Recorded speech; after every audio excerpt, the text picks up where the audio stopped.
Halo, Halo, dengerin kita ya. Kita ngulik asyik. bareng Kasmik.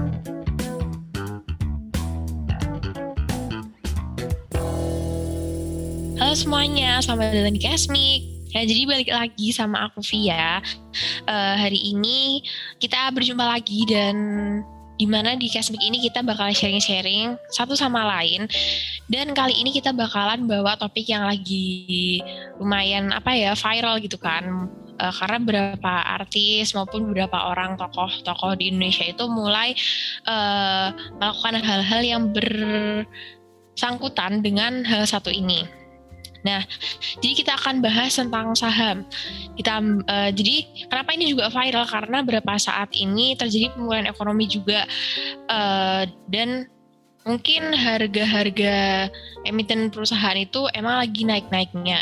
Emang lagi naik tapi belum naik-naiknya sih. Cuman udah mulai menunjukkan eksistensinya lagi. Nah, sebagai anak muda nih, pernah nggak sih kalian itu mikir sesuatu gitu kayak aku tuh udah umur segini aja, terus aku udah bisa nggak ya untuk memiliki tabungan sendiri untuk kehidupan masa depan aku sendiri. Kalau sekolah S2 atau nikah nanti aku mau punya uang dari mana ya? Kalau misal mau bangun rumah juga uangnya dari mana nih? Nah, jadi aku punya solusinya nih. Dan kali ini aku udah mendatangkan spesial untuk kalian seorang istilahnya tidak mau disebut pakar, tapi beliau ini emang emang salah satu seorang yang emang menekuni di bidang saham ini. Jadi sudah datang ada Kak Kriston Simbolon. Halo Via. Halo Kak. Nah, mungkin kalau yang belum tahu nih, Kak Krison ini merupakan salah satu kakak tingkat di MIK. Nah, Kak Krison sendiri apa kabar nih Kak? Puji Tuhan, Alhamdulillah baik. Masih hidup ya sampai sekarang di tengah-tengah pandemi ini. Oke, nah mungkin perkenalan sedikit kali ya Kak Krison dulu di MIK tuh di apa, terus sekarang di mana dan track record sedikit lah. Oke. Buat teman-teman MIK, panggilannya apa tadi? Mikers ya? Mikers Kak. Mikers, oke. Sobat Mikers, kenalin, lebih tepatnya alumni sih. Alumni. Oh ya betul, Saya alumni nih. Di angkatan 2015 masuknya, lulus 2019, prodi MIK, konsentrasinya manajemen informasi. Ya mungkin kalau angkatannya Alivia masih kenal aku ya, masih kenal kakak gitu. Nah kalau ditanya perkenalan singkat, aku sekarang kerja sebagai content creator dan juga punya owner digital agency juga yang dimulai tahun lalu. Dan untuk profil portofolio atau aku di saham itu mulai dari pas SMA kelas 3, itu pun masih awal-awal. Dulu istilahnya masih nabung saham. Uang jajan dikumpulin dari SMA, terus kuliah juga sempat berhenti sih karena kan ngerantau banyak keperluan, tapi udah sering-sering belajar, sering update, lihat berita dan lain-lain. Dan aktif banget itu pas sebelum pandemi. Ketika aku udah dapat penghasilan tetap, baru aku mulai rutin nyisihin buat di saham. Gitu sih, ya. Oke. Nah mungkin ini nih buat teman-teman yang nanti bakal kepo-kepo lagi, mungkin ingin tahu Instagramnya Kak Kriston sendiri atau Instagram digital agensinya Kak Kriston nih. Oh iya, kalau Instagramku itu Kriston, namaku GS Kristongs. Dan juga sekarang lagi aktif di Clubhouse ya. Di situ kadang aku juga sharing sama orang-orang yang beneran pakar di saham. Kalian bisa cek IG. Ya, oke, boleh banget nih ya kalau misal ada Clubhouse pasti kan pada buat Instagram story nih, mungkin bisa pada tahu informasinya di Instagram story-nya Kak Kriston. Oke. Nah mungkin Kak Kriston gimana nih tanggapannya yang mungkin kayak banyak orang apalagi anak muda yang kayak mikir nanti ke depannya aku bakal punya penghasilan dari mana ya, terus cara menggandakan uang yang cepet gimana sih, dan mungkin banyak kan yang punya pengalaman hidup seperti itu. Tanggapan Kak Kriston gimana tuh? Oh ya, tadi aku senang banget sih, bridgingnya bagus. Benar sih, investasi itu salah satu cara untuk mengamankan value dari uang kita. Ya, beberapa fokusnya orang-orang kalau biasanya kalau udah pernah tahu financial planner, mereka bakal ditanya sih, tujuan kamu investasi itu apa? Kayak mau buat pensiun, yang keseringan banyak orang, mau yang buat beli rumah, mau nikah, itu bisa. Dan kalau udah tahu tujuannya, investasi itu salah satunya saham bisa jadi salah satu opsi gitu Via. Tapi kalau misalkan menggandakan uang kurang tepat ya. Memang bisa digandakan, apalagi kemarin pandemi kan harganya tuh terdiskon lah ya.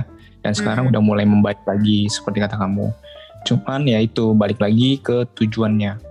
Kalau menurut aku pribadi, memang kalau memang dari sebelum pandemi atau pas pandemi beli dan sekarang tuh pasti udah cuan banget istilahnya.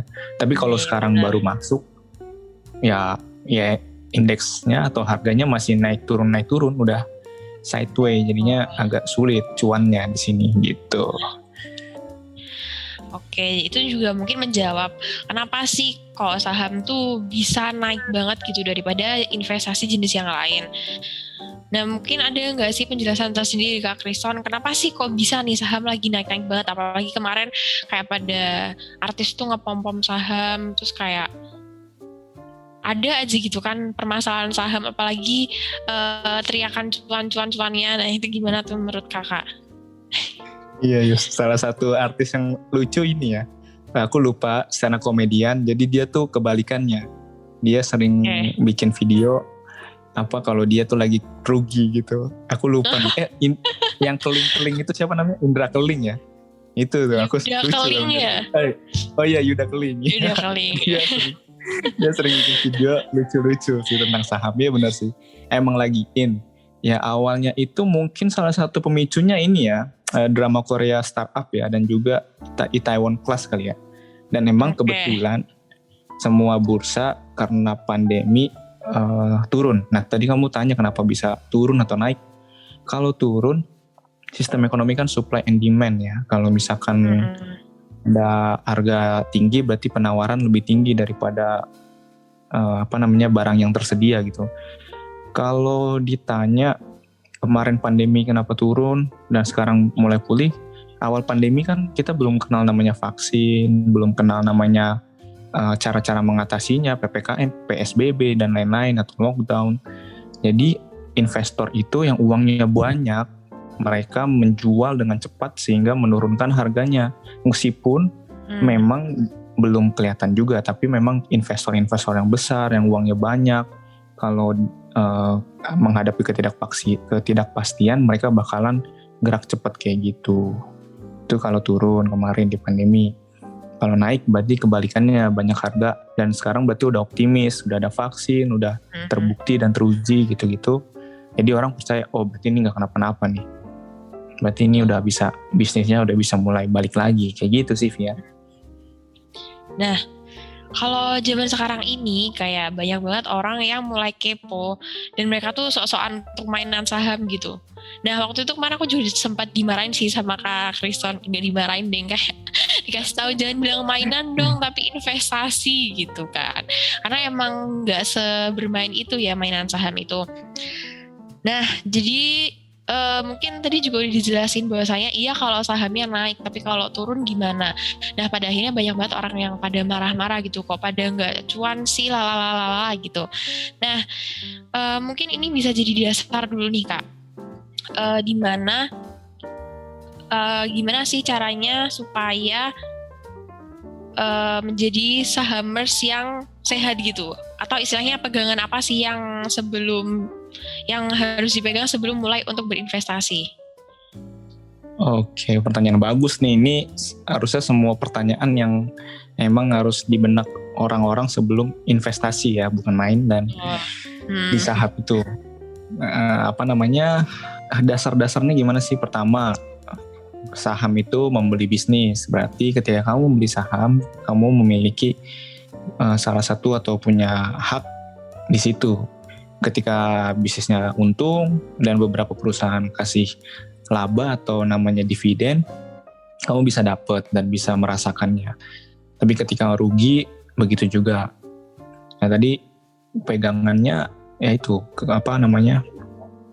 pengetahuan dan juga balik lagi targetnya itu ke mana, berapa lama jangka investasi yang akan kamu lakukan.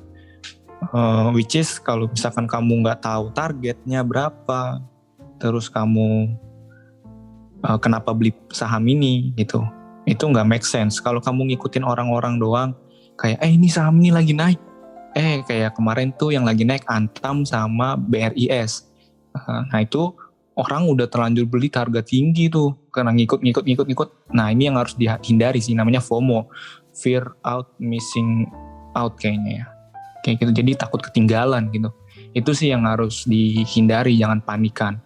Kalau di psikologi saham itu baru banget 2 hari lalu aku ngomong sama yang foundernya Ruang Saham. Kita sharing bareng di Clubhouse.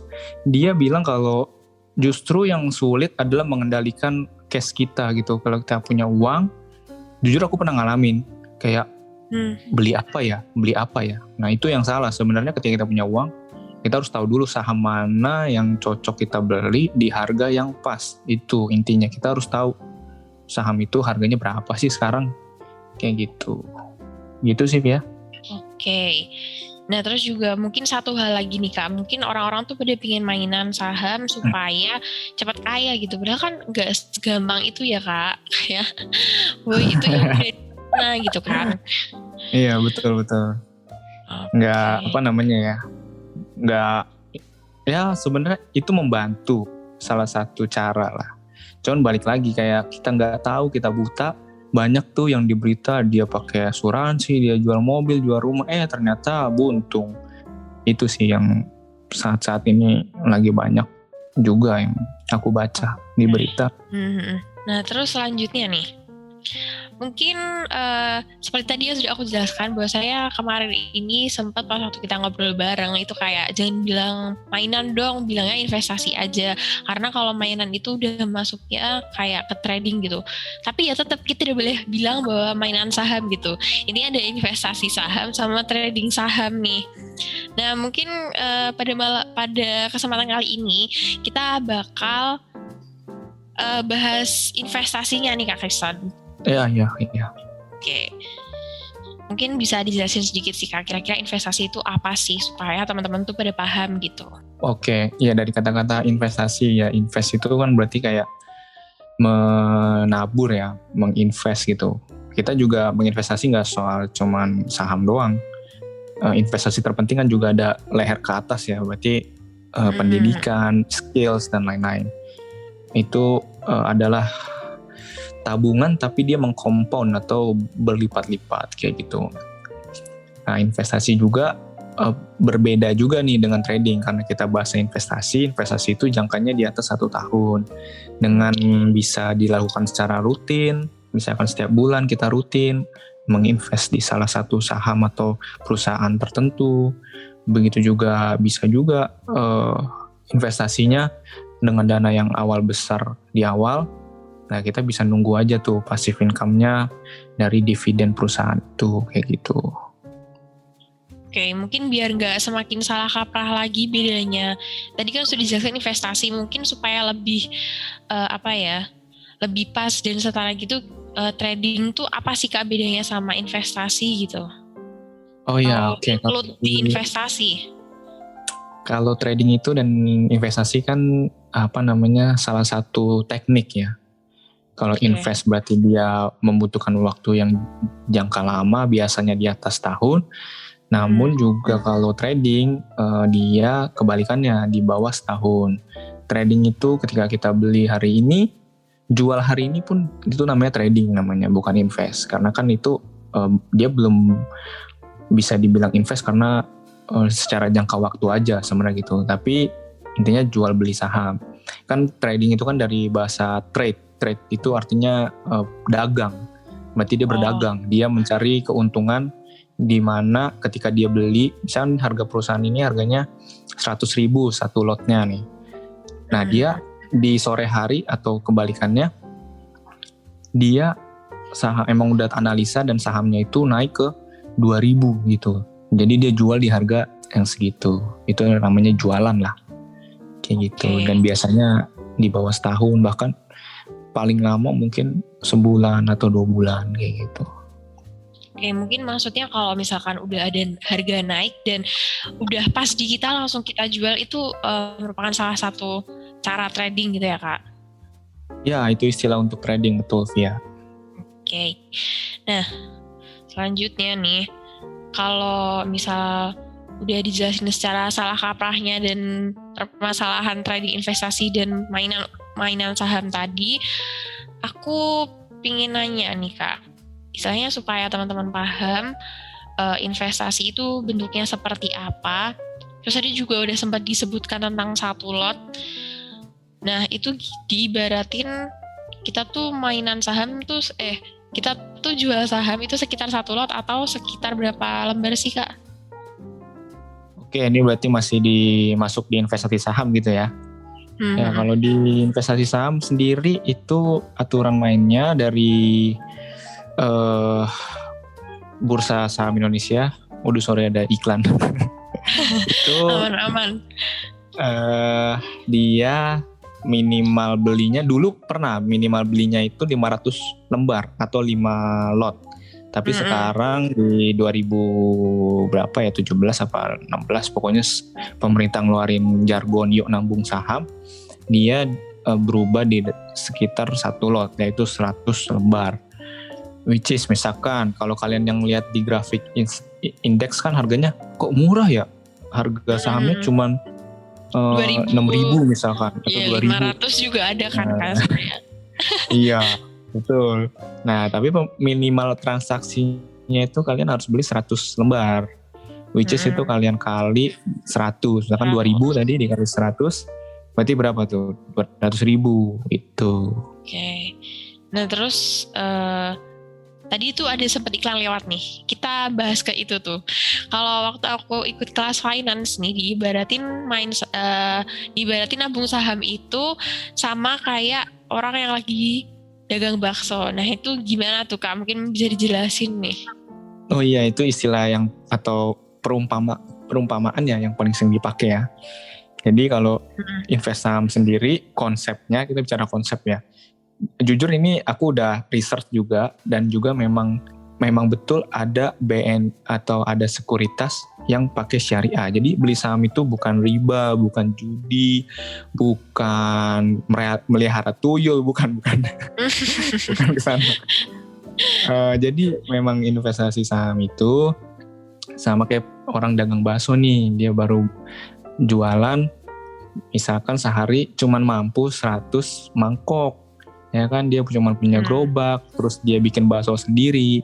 Dan perumpamannya adalah ketika dia ingin ekspansi, pengen usahanya maju besar, pengen punya ruko, kalau dia tunggu jualan kan sampai berapa tahun tuh dia ngabisin waktu kan. Nah, ada cara simple dan cara cepatnya.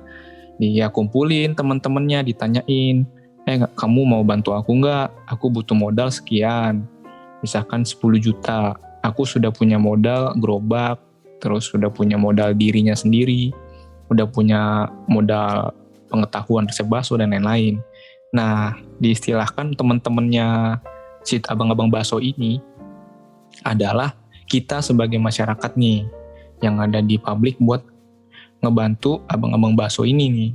Misalkan kode sahamnya BKSO, bakso gitu kan. Kita beli sahamnya bakso ini, kita harap, kan aku 1 juta, berarti dia butuh 10 juta, berarti aku punya 1% di abang-abang bakso ini.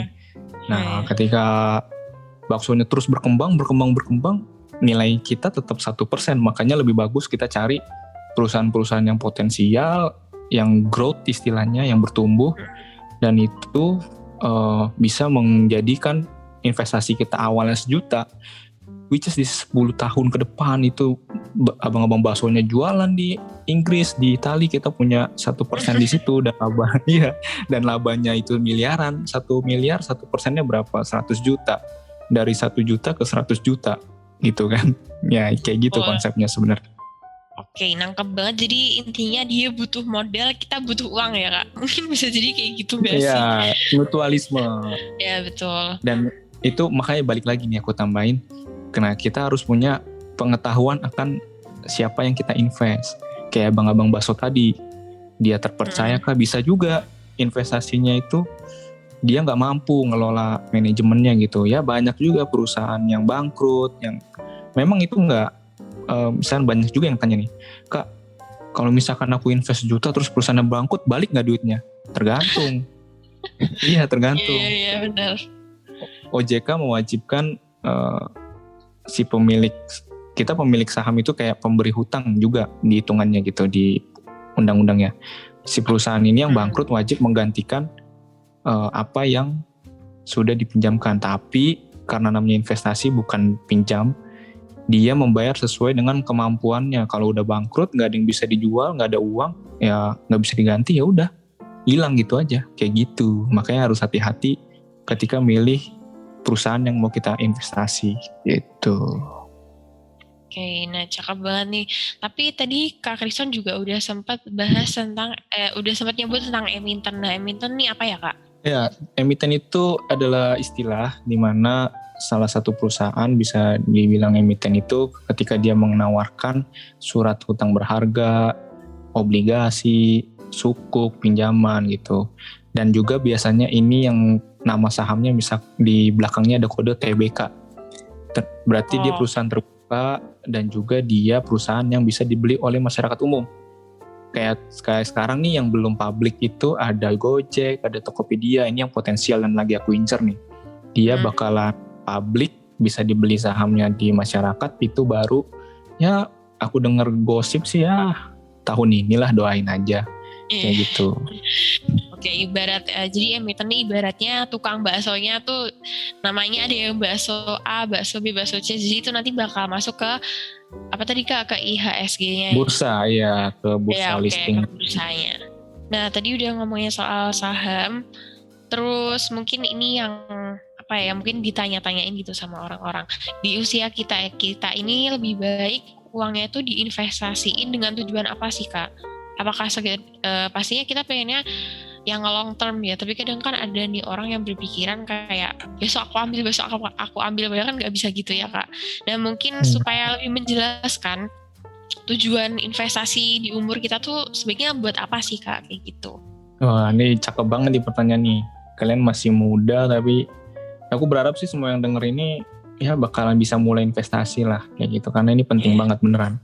Salah satu kelemahan edukasi di Indonesia ini, kita nggak diajarkan cara memanage uang, padahal itu penting banget untuk semua orang kayak gitu, biar nggak ada biar nggak ada yang tertinggal lah istilahnya gitu. Nah, dibalik lagi tujuannya ya, mumpung masih muda, jujur aku juga masih muda ya, masih 23 tahun gitu.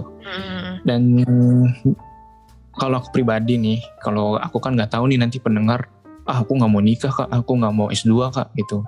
Kalau aku pribadi invest saham itu tujuannya buat memenuhi nanti ketika aku beli rumah dan juga beli atau apartemen kayak gitu, buat tempat tinggal. Kalau aku ya tujuannya sekarang ya, belum buat pensiun kayak gitu. Nah biasanya itu kalian umur masih 20-an itu harusnya sih aku prefer dan lebih aku sarankan ya yang jangka panjang. Tapi balik lagi, bener kata kamu, sesuai dengan rencana masa depannya masing-masing kayak gitu. Kalau masih bingung, aku sih lebih recommended kalian bisa ini ya, nanti tanya-tanya aja atau DM di Instagram, nanti kalian bisa analisa keadaan keuangan kalian gitu, keuangan kalian sehat apa enggak, kayak gitu aja sih biar simple. Soalnya kalau pertanyaan kayak gini tuh setiap orang itu pasti beda banget sih, kondisinya juga beda kayak gitu. Oke, yang jelas kayak kita invest itu udah harus tahu tujuannya apa supaya kita juga nggak terlena gitu ya Kak, kayak aku langsung kayaknya butuh buat ini nih, tapi padahal itu cuman keinginan kita doang gitu Kak, kayak pingin ngambil aja gitu kan. Nah lebih baik kayak dikasih tujuan gitu kan, supaya ya itu lebih sadar gitu, lebih tidak tergoda sama keinginan gitu daripada kebutuhannya. Betul sama kan kayak kita kan cari pasangan kayak punya apa, perlu ada tujuan gitu. Kalau kalian pacaran tujuannya pasti merit kan. Kalau nggak ada tujuan itu pasti gagal di hubungan kalian gitu aja. Nah betul. Setuju banget nih. Tapi kemudian nih Kak, mungkin orang-orang juga pada bingung gitu kan. Ada yang namanya istilahnya ada saham blue chip, ada lagi yang Bitcoin, ada lagi yang saham gorengan kayak gitu. Nah mungkin bisa dijelasin nih Kak, saham itu sebenarnya jenisnya ada apa aja sih? Oh iya, ini good question lagi nih. Kalau saham blue chip tadi disebut ya. Oke, tadi disebut juga Bitcoin. Bitcoin itu beda, dia cryptocurrency, bukan salah satu dari istilah di saham. Kalau blue chip itu adalah emiten atau perusahaan yang menang di sektornya. Misalkan di sektor bank yang ku tahu itu blue chipnya Bank BCA dan juga Bank BRI. Ini nggak di endorse beneran. Kalau di sektor ya.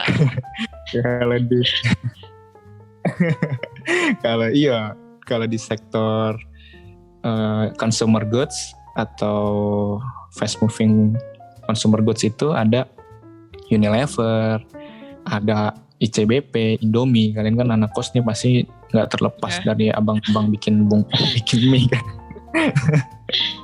Iya kayak gitu. Itu yang perusahaan-perusahaan yang, dan juga lebih teorinya itu market cap-nya di atas berapa miliar gitu. Pokoknya dia yang paling besar aja market cap-nya.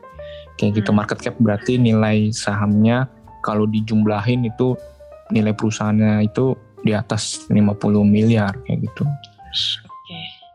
Tadi disebut gorengan ya, saham gorengan berarti saham yang mudah digoreng. Digoreng itu berarti dipom-pom istilahnya tadi udah sebutkan. Jadi gampang banget, dia di bawah 1 miliar mungkin, atau kita punya 21 miliar, kita terbangin harganya, bikin offering sampai 1 miliar, itu bisa naik dengan cepat. Itu namanya saham gorengan. Nah, saham gorengan ini lah yang membuat kalian kolesterol gitu apabila kalian makan gorengan. Itu ada efeknya. Itu sih, ada candaan-candaan di saham kayak gitu. Sebenarnya kalau ditanya jenisnya ada 3. Ada blue chip yang tadi disebut sama Via, itu istilah teorinya itu first liner. First liner itu perusahaan-perusahaan yang memimpin di bidangnya. Nah, kemudian ada yang kedua second liner. Second liner ini di bawah dan bisa berpotensi menjadi first liner. Second liner ini istilahnya kayak pemain cadangan lah istilahnya sekarang. Masih lagi berkembang. Contohnya apa Kak? Sido Muncul, terus Susu, Ultra Jaya, ya kan? Saham apa lagi ya? Ya itulah pokoknya sahamnya cukup terkenal juga, masih terkenal di kalangan kita, cuman gak sehebat pesaingnya gitu. Kemudian yang tadi kamu sebut 3 itu gorengan atau third liner. Ya yang ketiga ini ya kadang ada yang bagus, kadang ada yang enggak. Lebih di Indonesia sendiri sih lebih banyak yang enggak ya, karena ya kejahatan bandar ya di situ bermain. Makanya harus berhati-hati deh. Oke, nah gitu terus tuh kayak berapa waktu aku pernah dengar yang namanya saham tidur. Saham tidur tuh gimana tuh Kak maksudnya? Oh iya, saham tidur itu adalah saham-saham yang dia tuh gorengan juga sebenarnya. Tapi dia itu sudah, atau bukan dari gorengan, bahkan kalau papa mama kalian dulu invest saham, dia tahu tuh saham BUMI, Bumi. Itu dia dulu tuh 10.000 gitu, 10.000 per lembar, sekarang 50. Itu karena adanya ketidakbagusan manajemen perusahaan. Jadi hutang, investor pada, dan juga memang gak ada yang mau beli perusahaan itu karena udah bangkrut kan, mau diapain. Ya udah, jadi tinggal 50 perak deh per lembar. Dia tuh lama banget kayak gitu, udah tidur 50 terus, dia gak bergerak. Kayak nggak bisa Gak bisa naik, gak bisa turun juga tuh kayaknya. Iya Terus betul, ada memang lagi, minimal 50. Oke. Terus ada lagi tuh yang namanya saham bumi. Nah ini apalagi nih Kak, kayak banyak banget ya istilah-istilah gitu. Oh iya, itu saham bumi itu nama kodenya Via. Memang namanya Oh, jadi udah termasuk di saham kodenya. tidur gitu. Itu salah satu contohnya kayak gitu. Oke. Nah, tadi kita udah bahas yang sangat teoris ya Kak, yang beneran kita mengulik gitu kan sebenarnya saham ini apa, investasi apa, trading apa. Nah mungkin ada nggak sih tips buat teman-teman makers dari Kak Kriston tentang cara untuk belajar saham itu kayak gimana? Oh ya, oke. Kalau aku pribadi dulu sih ya udah ada YouTube ya, zaman kita gampang. Kalau aku boleh rekomendasiin sih, nanti nextnya ke depan doain. Aku juga bikin channel YouTube sendiri nanti buat tutorial. Aku juga ada komunitas. Kalau untuk yang sekarang ini aku percaya atau aku validasi, kalian bisa belajar dari Instagram, kalian baca-baca di Ngerti Saham namanya, @ngertisaham. Apa nggak ada simbol, nggak ada apa-apanya, jadi Ngerti Saham udah gitu toh. Nah kalian lihat aja tuh di situ posting-postingannya dan juga di highlight-nya, dibaca-bacain itu highlight 1-13 kayak gitu. Dan juga beli buku kalau kalian udah mau analisa keuangan, analisa fundamental ke depannya gimana, pakai rumus-rumus Benjamin Graham dan lain sebagainya, beli buku. Terus nextnya ya dengerin podcast, terus belajar dari teman atau saudara yang memang sudah kalian akui kehebatannya atau kalian percaya gitu. Dan juga sih kalau bisa kalian bisa mulai aja tuh, mulai coba belajar sendiri. Kadang beberapa aplikasi itu kasih trial namanya. Kalau kalian mau coba pakai aplikasi Stockbit, dia juga bikin akun trial bisa. Jadi kalian dikasih modal berapa juta gitu. Dan itu bukan uang kalian disuruh buat belajar aja cara beli, cara jual gitu. Dan beli saham apa gitu. Oke. Tapi kalau berdasarkan pengalaman aku kayaknya emang lebih baik ikut sama orang yang emang berpengalaman. Jadi ceritanya aku sedikit promo, kemarin itu aku sempat ditawarin sama Kriston, ayo join yuk, ada komunitas nih saham yang punya ini sama Kak Kriston. Dan mungkin nanti yang pengen bisa banget DM Kak Kriston ya, atau mungkin ke admin komik SMM sebenarnya bisa join ke komunitasnya Kak Kriston nih. Ya betul banget, kita sharing di situ. Terus kalian mau tanya-tanya, ya open lah kayak gitu. Oke. Nah, jadi udah ngomongin masalah percuanan duniawi nih ya Kak. Nah untuk terakhir banget nih Kak, sebagai pesan nih, apa yang pengen disimpulkan atau mungkin apa ya kayak sedikit kesimpulan atau pesan untuk teman-teman makers gitu? Ada nggak yang mau disampaikan? Untuk kalian memang mungkin merasa Kak Kriston mulai dari SMA nih, aku udah semester 3, semester 5 atau semester berapa. Menurutku nggak ada yang terlambat. Justru kalian itu kalau memang udah tahu dan nggak pantang menyerah, bahkan mungkin suatu saat kalian bisa ngelampaui aku gitu. Itu nggak ngaruh banget sih kayak gitu. Jadi kalau kata Tokopedia, mulai aja dulu gitu kan, belajarin dulu kan, coba-coba dulu trialnya kayak gitu. Dan juga ya hati-hati sih tadi sama kata Via kan, saham gorengan itu bahaya. Kalau kalian nggak tahu nih perusahaan apa, nggak usah dibeli, intinya itu. Terus juga kalau tadi kita sebut main saham itu kalau bisa jangan disebut-sebut ya, kasihan yang udah cari uang di sana dikira dia main-main. Ada loh yang full time itu di trading saham dan juga investor saham. Kalau kalian tahu Warren Buffett kan, orang terkaya yang karena saham, dia kan nggak main-main itu. Iya, itu pekerjaan orang soalnya gitu. Oke sih. Kalau dari aku sih itu aja ya, kayak gitu. Ya, aku harap kalian bisa join nih sama kita. Oke, boleh banget ya. Nanti tadi juga udah aku sampein yang pengen banget join ke komunitasnya Kak Kriston, bisa banget DM ke @KristonGS. Betul kan ya Kak? Betul. Atau bisa tanya admin komik aja. Kalian follow akun Ya, komik betul. nggak? Iya nih. Follow. Oke, jadi mungkin aku langsung kesimpulan aja ya teman-teman. Setelah pembicaraan aku sama Kak Krison ini, aku dapat menyimpulkan bahwasanya kayaknya sebagai generasi muda ini, kalau misalkan mau investasi saham itu jangan asal investasi seperti yang udah kita kulik-kulik dari tadi. Nah, karena investasi itu sebenarnya bukan untuk kaya, tapi untuk melindungi value dari uang kita dan juga supaya kita tuh nggak rugi banget gitu ke depannya, karena semakin lama ya uang itu harganya akan semakin turun. Nah kayak gitu sih teman-teman. Aku mau berterima kasih sama Krison, terima kasih udah mau datang jadi jadi narasumber kita untuk bahas saham ini nih dan investasi. Oke, terima kasih kabarnya Kak Krison. Oke, terus terima kasih juga Mikers ya yang udah setia dengerin podcast ini. Semoga bermanfaat. Sampai jumpa lagi di episode Cashmix selanjutnya.